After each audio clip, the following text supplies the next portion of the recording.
So today we're learning from the bees. What can they teach us about investing?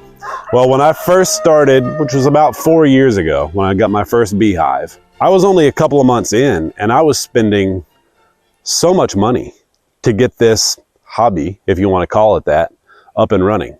So you have to buy the hive frames. You have to buy your first hive of actual bees, a queen and several worker bees. You have to buy all these little individual frames that go inside of the boxes. Then you have to buy a special feeder that you put on top and a lid. And then if you want to expand, you have to do that all over again. You have to buy the boxes and the frames, and you have to buy another hive. Well, I was hundreds of dollars into this pretty quickly. And I'm thinking, man, no wonder honey is so expensive. I'm never going to be able to get enough honey out of this to make it even pay for itself, much less be profitable. Well, then after about 2 years in, something happened. I already had all the hive frames that I needed. I don't have to get those anymore. Once your bees are healthy enough and strong enough, you can split the hive. You don't have to go buy a new queen and a whole new hive of bees. You can just split the colony you have, move half of them to another box, and let them grow from there.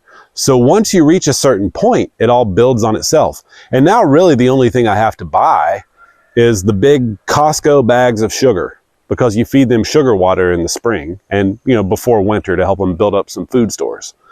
Once you get to the point that you only have to buy sugar, the whole thing becomes a lot more efficient. And so we see people sometimes when they're early on in their investing, they think, I contributed to this Roth IRA all year last year and it's actually down. It lost money. Or I just started my 401k at work. I'm 2 or 3 years in and I have less money in it right now than what I added to it. How is this going to work? Well, it just happens that sometimes the market is down when you start investing.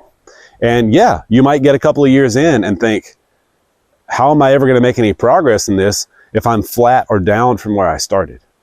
Well, over time, you'll start to see, just like with your bee colony, things will start to build on themselves. And it might take a decade or more before you really start to see that compounding growth work in your favor. And so I think for a lot of people who are maybe 25 and they're just getting started out with investing, they might say, all right, well, I have time on my side. It'll eventually work itself out.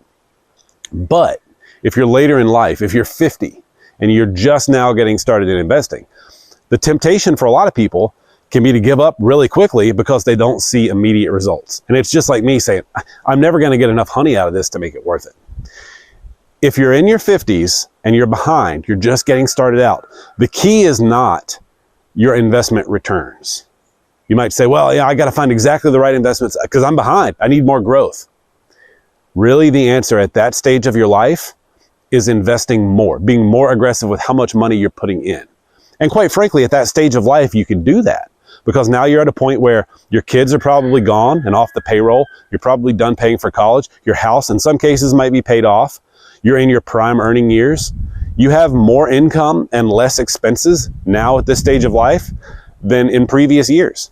And so you might be in a position where you really could put 2 or 3 times as much into those investment accounts compared to what you could have done 10 or 15 years ago. So take advantage of that.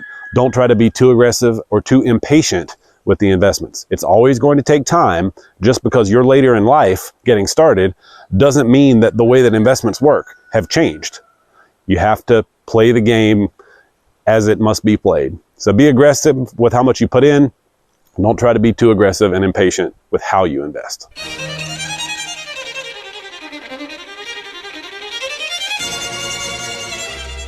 Carolina Wealth Stewards, doing business as Rosewood Wealth Management, is a registered investment advisor in the state of North Carolina. The material presented is intended to be general information and should not be construed by any consumer as the rendering of personalized investment advice.